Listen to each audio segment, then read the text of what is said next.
बुद्धिष्णु विश्ववंदिता शहा सुनो शिवस्तोषा मुद्रा भद्राय राजते। सह्याद्रीच्या कुशीतून एक हिरा चमकला, भगवाटी या चंदनाचा शिवनेरी वेध प्रगटला। हातात घेऊन तलवार शत्रूंवर गरजला, महाराष्ट्रात असा एकच शिवाजी राजा होऊन गेला।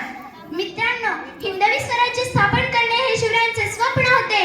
हिंदवी म्हणजेच हिंदुस्थानात राहणारे, मग ते कोणत्याही जातीचे धर्माचे असो, हे राज्य व्हावे ही श्रींची इच्छा होती। त्यांच्या आईचे नाव जिजाबाई होते।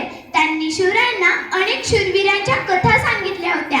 शिवरायांचा आठवावे रूप, शिवरायांचा आठवावा प्रताप, शिवरायांचा आठवावा साक्षी भूमंडळी, या देशाची विस्कटलेली घडी बसवण्यासाठी शिवाजी महाराजांसारखं एखादा युवाच पाहिजे। जगावे तर भागासारखे, लढावे तर शिवबासारखे, जगावे तर भागासारखे, लढावे तर शिवबासारखे। मातोश्रीची जाऊनी कितीतरी पैलूनी शिवरायांचे व्यक्तिमत्व घडवले होते, शिवरायांचे व्यक्तिमत्व घडवले होते। छत्रपती शिवाजी महाराज यांना रयतेच राहायचे म्हणतात। हवा वेगाने नव्हती, हवेपेक्षाही त्याचा वेग जास्त होता। अन्यायाविरुद्ध लढण्याचा नेक इरादा होता।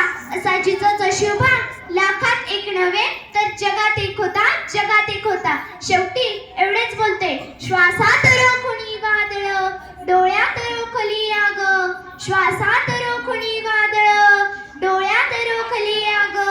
देव आमचा छत्रपती एकटा मराठी वाघ, देव आमचा छत्रपती एकटा मराठी वाघ।